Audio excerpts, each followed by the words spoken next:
Hello, everybody. I'm Bill Todd. I run sales at AdTheorent, based here in New York. It's great to be here live and in person, and welcome Jen and Rafa. So we've got a riveting conversation about Bayer. Maybe we'll get a little bit more information about Batman, maybe a couple pictures. But before we start, maybe just a little bit about yourselves and what you're working on. Yeah, so I'm Bruce Wayne, actually. Just kidding. So just to clarify the Batman story, right? I'm from Brazil, and I moved here in 2016. Halloween is not a big thing in Brazil, so when I got here, I was like all in, and I actually bought all the different parts from like a motocross army to build my own like Batman costume, which is really arm. I could battle crime with that thing, and then like I spent like a lot of money on this costume, so now I have to wear every year. But and now and the funny part is that only me was dressing up on this Zoom thing, and which made a lot of awkward. Yeah, so that's my. I can show you pictures on LinkedIn later, but that's me. All right, so I don't want to thanks for the intro, but I before Bayer I worked for 6 years at Credo, which is started as a retargeting company, then moved to the retail business side of things. Before that, I worked 4 years for Yahoo for Latin America.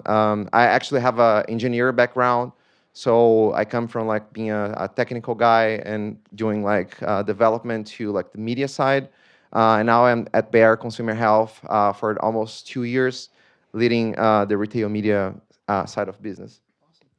Awesome. Thank you. Jen? I think I should add, too, that no one really went on video that day, but Rafa also stole the show. So I'm Jen Reel. I am head of e-commerce media activation at Bayer. I lead a team of traders for both display and search. My background is primarily in e-commerce, ranging from content and sales. So I've really seen, a lot of different areas of the quote-unquote flywheel, and really am just enjoying diving deeper into the e-commerce media activation world and the self-service part of it that we've really taken off with. Awesome. Thank you. And we're going to save some time at the end for some questions, so please think about those. So there's been a lot of talk about kind of the world pre-COVID, post-COVID, trends, things that have happened. How has your programmatic strategies changed in a post-COVID world? Want me to go first? Sure. So as Josh mentioned, this bringing media in-house at Bayer really started for e-commerce in 2020, probably going into the third wave right after the second wave. So in the height of the pandemic, bringing e-com media self-serve was certainly a long process. It takes a lot of training, a lot of education, but it was a lot of fun to be a part of. We had to not only learn how to do it ourselves, from going from managed service to self-service and learning these new DSPs and all of the nuances within them and the struggles too, because they're quite infant. So they're not as equipped and technologically advanced as some of the other trading DSPs and things like that our team has been working with. So our buying shifted from managed service to self-service. That was probably the biggest change. But then also along with that, in the height of the pandemic, we had to do so much education internally. So the nice thing about being in-house is that we have direct connection to our brand teams. We're talking to them daily. And a lot of them were not so much in the know on e-commerce media, and we had to do a little bit of convincing and selling ourselves to make sure that they understood the importance of investing with e-commerce channels and what it meant for us to bring it self-serve and all of the different nuances and things that we could do in terms of audience targeting, bidding, and look-back windows. We wanted to make sure we were capitalizing on the audience that we had gained during the pandemic, and then we had to figure out how to loyalize them from there. So I would say post-pandemic, definitely we've become a bigger investment of the brand's pie as it relates to programmatic media, but also we really are being leveraged to drive conversion and also loyalize consumers. Yeah, one interesting thing too is that Bayer, which is the really interesting part of working for a brand, I understand like its mission is that during the whole scenario, horrific scenario of the pandemic, like Bear mission was to kind of like relieve depression from like the healthcare system, because we have products like for cold, cough, and flu, or like the multivitamins that can make you immune to certain things, and then we wanted to make sure that we were following what the consumers needed, where they needed. And I'm saying that because as I work in with retail media, and Bear doesn't sell directly to consumers, we need to make sure that our products were available at Target and Walmart and whatever places that the shopper goes to buy the products. And not only that, but in a scenario where those customers could not leave their houses, the shift to curbside or other services like that made like retail media become like one of the priorities, because we needed to support being places where the consumer needed to be ready to buy those products. So the other thing too, on top of what Jen's saying, is that all that talking to the brands and was all based on the data that we could get from closed loop measurement and other data points that we got from e-commerce and retail media channels, which is something that the linear channels cannot really provide in such a short amount of time. But I think that was like our biggest mission. How can we make sure that we can be where the consumer is and ready to consume our products? That's awesome. So you guys are very unique. Everything that you do is inside. You talked a little bit about the education process. How, not working with an ad agency, tell us, the audience, a little bit about how do you select working with new partners? What does that process look like? Yeah, we definitely need to vet every partner pretty thoroughly, make sure that they align with the life values at Bayer, make sure they fit into the proprietary buying approach that we have. There are certainly a lot of different options out there. So when we're looking at third-party partners, we're just making sure, that it's going to fit to our end goal and the common goal of the brands, and ultimately just driving the consumer health business. Yeah, I was having a conversation with someone here before about like when you're working for a platform and doing more like transactional work, and versus when you're working for a brand, you're actually thinking a little bit more long term. So like, and we have conversations with our brands like where this brand wants to be in 5 years or like a decade from now, and we look for partners that will help to achieve not only the immediate ROI goal that we have, but they're aligned with the life values that we're talking about. That how can we make this strategy grow over time, and is that partner ready to be with us in the long run? Because when you're operating in house, the other big difference is having to take care of everything, right? Like the accounting stuff, the financial part, like and everything, like legal approval, and we are really involved in the weeds of doing that and helping to distress like any other parts to make that media buying work. So we looked for partners that can really be partners, on that journey with us. And I'll actually add more to that too. So leading the e-commerce channel, we're constantly looking for new partners and trying to test and learn with new platforms. So it's definitely important that we find the right place to invest in and approach it with, if we can prove this out with one brand, we can prove it out with many other brands. And that's what excites our brands internally, when they see that and then they're willing to try new things and gain more brand presence across different platforms. I mean, how many apps do you have on your phone, and different types of delivery apps and things like that. So that's really where we're going, and want to make sure that we can make those products accessible to our consumers, but also, let them know when those products are available with those different platforms and channels. Awesome. Thank you. Super helpful. So let's shift gears a little bit. Let's talk a little about consumer trends. So what are some of the consumer trends you've seen, from a shopping perspective, pre-pandemic to post-pandemic? What's changed, and how does that impact your media approach? I can speak first. To me, as I work closely to big retailers like Walmart and Target, we saw that the consumers are starting their journey on the app more than anything. Like if you see like the data trends, you can see like not only a switch from like searching on Google or searching on just on the internet, but now they're starting like the product journey and to learn more about those products on the retailer app and Amazon. So it's really important for us, for example, to keep our product pages always updated, and we care a lot about our reviews and the content that goes there, because we know. And I can just like, I'm a consumer too, right? Like I was repairing my garage a few weeks back. I had to run to Home Depot to buy like dry lock paint. I have no idea where to find. So I go on the app, I see like what the options are, what the price is, and what the aisle that I have to go to. So that all that consumer journey started from like, the website and then potentially the app. And I did not start on Google or anything like that. So that means that initial piece, I think one funny thing that I think about, retail media and e-commerce, it can be everything, all the tactics, like from upper funnel to top funnel, depending on what you're doing. But like when you're creating content and caring about like your product pages, you're actually kind of like on the upper funnel tactic as well, because you're starting to impact users and consumers from the top.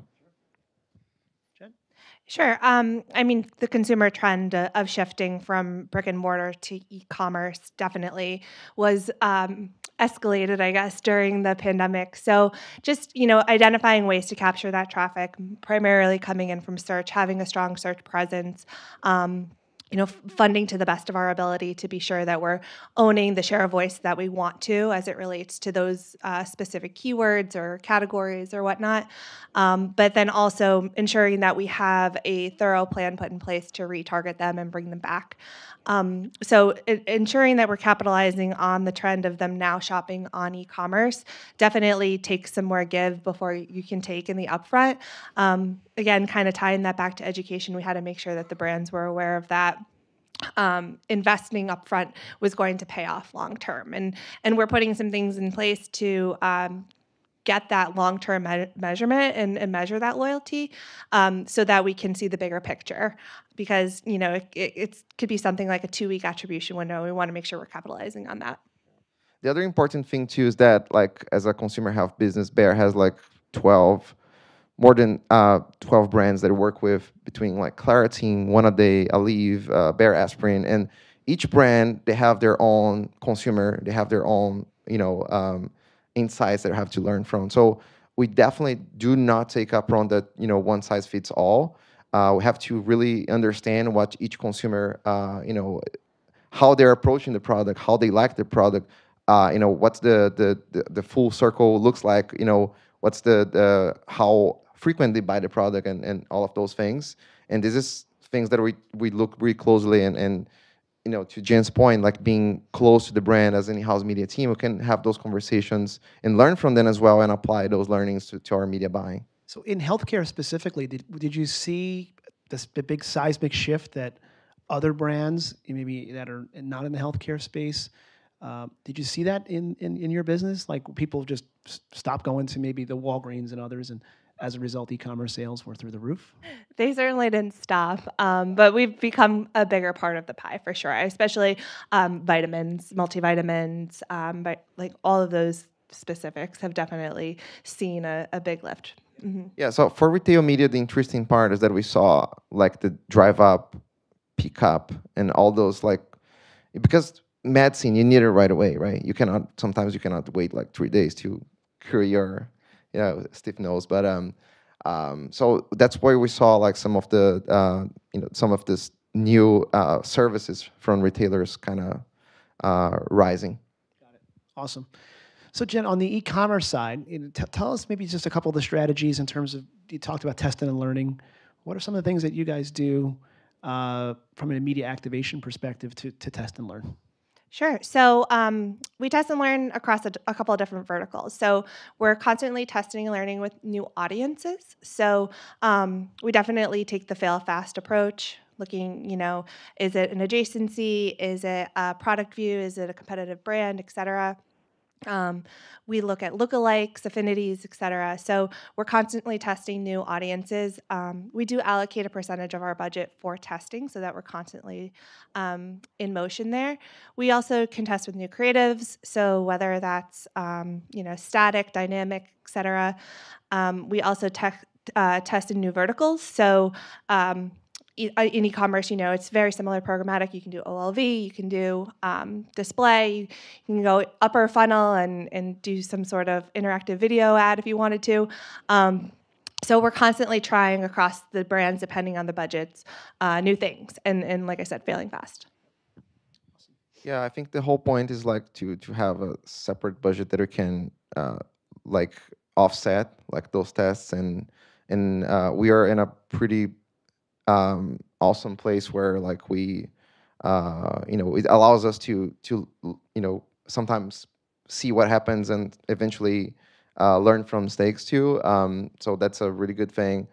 So and the other thing is like I think there's two ways. Like sometimes like some decisions come from data that we receive from like the closed loop that we receive from campaigns, but we also work with brands to know more about their consumer insights and test hypotheses as well. All of part of that test bucket that we have. And I would say the nice thing about our channels is that we have that market basket data that we can tie back to. So if we see something unique that's been in the basket with a commonly purchased brand or product, that also kind of gives us a lead. So tying back to the retail side of it definitely helps us paint the picture on what we want to test out each year. Makes total sense. So as e-commerce trends evolve and are changing all the time, obviously, and potentially more accelerated now, more so than ever, how do you see your advertising investments changing in the future? Yeah, so I think that's a very challenging question, but we look to what's the long-term goal that we want to achieve, and how can our channel be part of that long-term goal, right? So like we look at like the retailers that are important to us, like vendors that can potentially help to achieve those goals. I think that the only interesting thing is that as the situation go back to normal, we kind of like have to scratch all the data that I have from 2020 and like early 2021, because there's like not like so I think we try to reconsider and kind of compare things to what was happening prior to the pandemic and trying to like predict to the best of our knowledge and data what's going to happen, and like have a conversation with brands to make sure we're allocating dollars where it make most sense for what the brand wants to accomplish. Yeah, we definitely tie back to retailer JPPs, but I do think brands are leaning in more with our channels, especially with all of the new policies and cookies and all of that, or non-cookies. I think that our walled gardens and first-party data is definitely appealing to a lot of brands. And internally to senior leadership as well, just being able to validate who it is that we're going after supports the recommendation to invest further with our channels. Makes total sense. So let's talk a little about, as we leverage e-commerce, all the channels that are available to you, how do you do that to drive brand equity within Bayer? So I love e-commerce media because there are so many different things you can do, all the way up from, down from display up to connected TV now. So we definitely leverage those upper funnel tactics to drive brand equity. We're a part of a few different beta measurement tools that can help us understand offline impact, and leveraging those channels to drive brand equity certainly. It closes the loop and it helps build our remarketing pools for our lower funnel activations. Rafa kind of alluded to this earlier, but none of that works without a holistic content strategy. So ensuring that our product pages are fully up to snuff, and then also presence, making sure our product is actually there and sold and available and shipping within the day or the couple hours. And then the seamless experience from whatever ad it is it an interactive video ad? Is it a display banner? Is it an OLV ad? And driving to a page where it's a seamless experience and the customer knows that, this is one a day or this is Clarendon. And it just feels native and a positive experience. So leveraging our channels to drive that brand equity is certainly comes full circle, but one can't really work without the other. So it's super important that we're constantly talking to the brands to make sure that that experience will help in a positive experience will help drive conversion overall. I would say though for brand equity plays, we are certainly looking at different metrics. So typically, we're looking at those conversion driving metrics, but things like detailed page view rate or click-through rate are certainly something that we pay a little bit more attention to when we are driving brand equity. Yeah. So before talking retail media specifically, I think one really important thing to me about brand equity is consistency. And I give to any brand, like if you go to like, let's say McDonald's in New York or any other state in the US, or like if you go to Japan, I don't know, like any country, it looked the same, the experience feels the same. And you want to make sure like when you look at holistically across like every place that you're selling our products, we want the experience to feel the same and feel consistent to the consumer. So one of the things that I tie back to your retail media, where working digital channels with first party data and also data from our retailers that I work with, is how does the offline experience look like? Are there any promotions happening at the time they're running this campaign? How can I leverage things that are already successful in store and drive to a like online experience as well, and the other way around?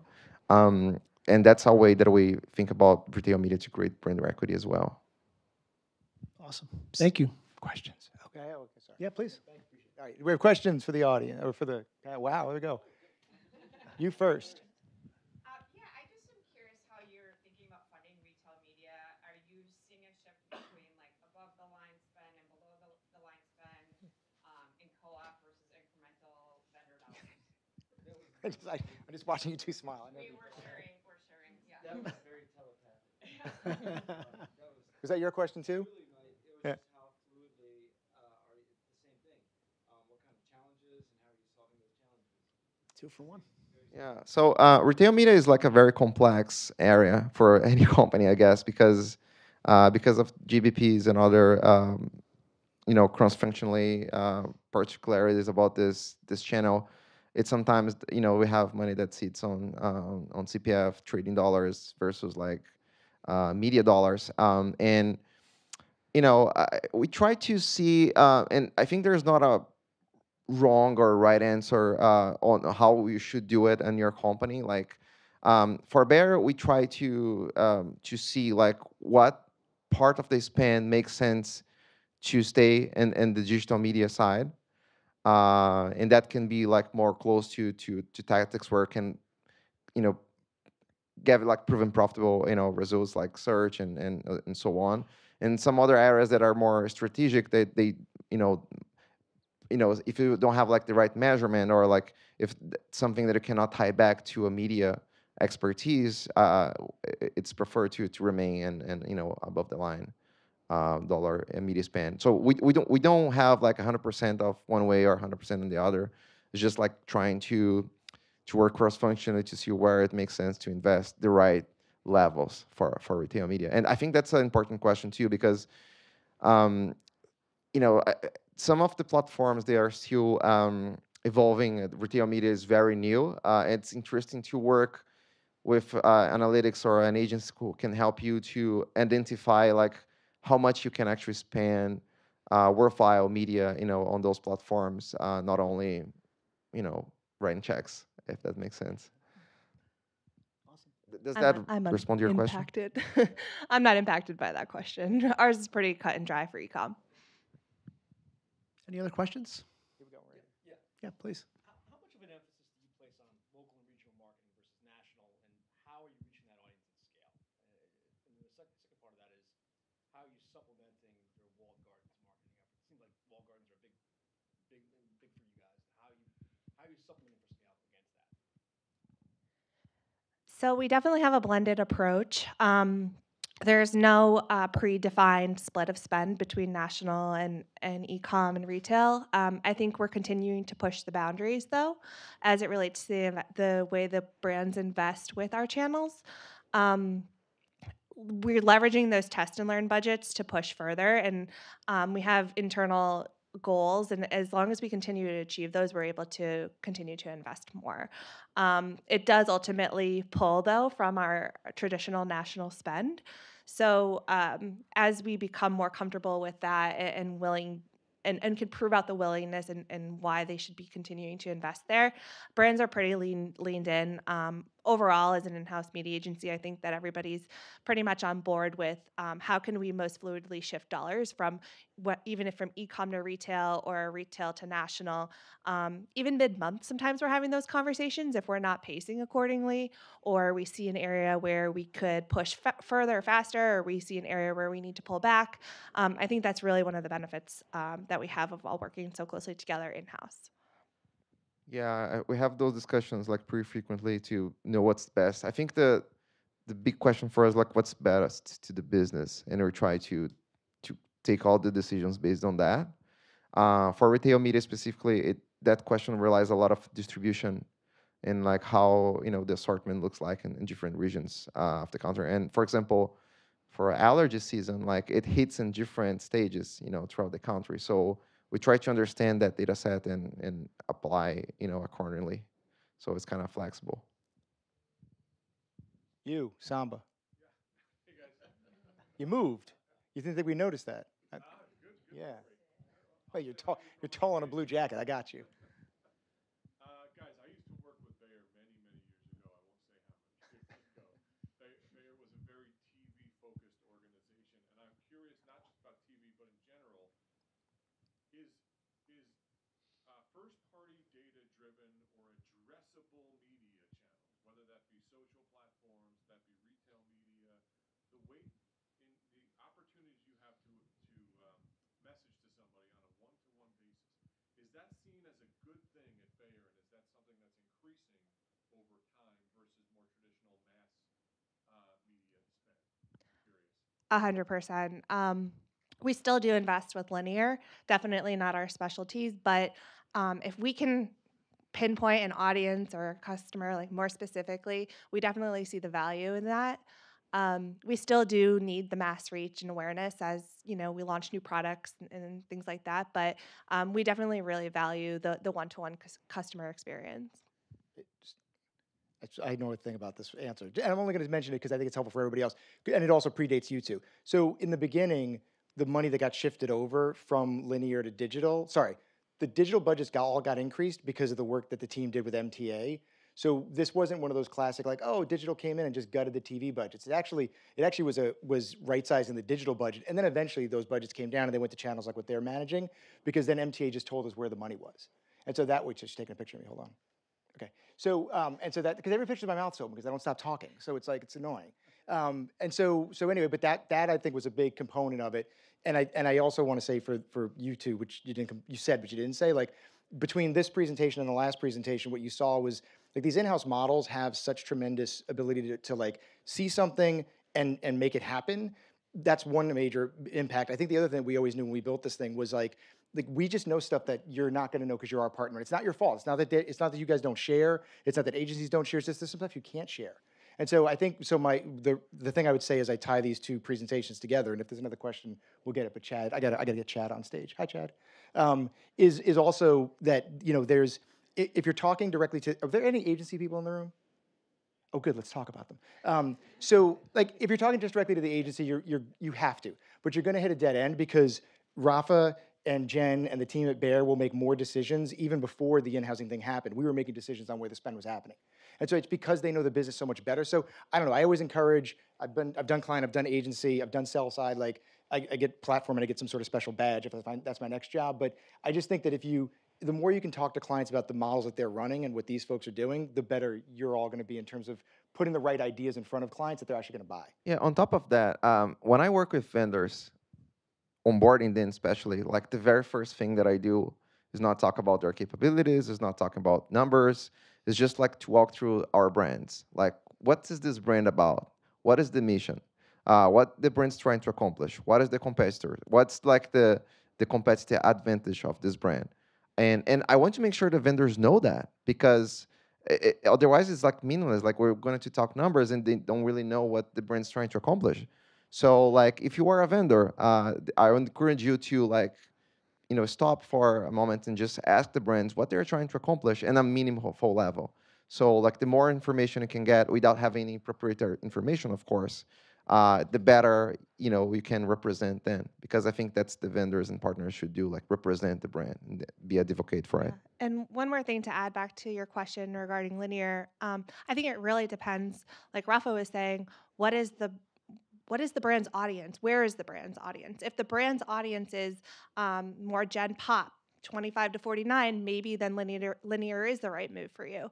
But if it's more specific need state, I mean, we sell laxatives.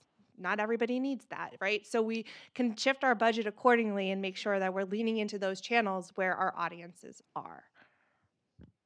I'm a proud dad right now, just watching you guys. Great work. Awesome session. Awesome work these guys do. Thanks. If you're looking to learn anything from in-house teams, talk to these folks.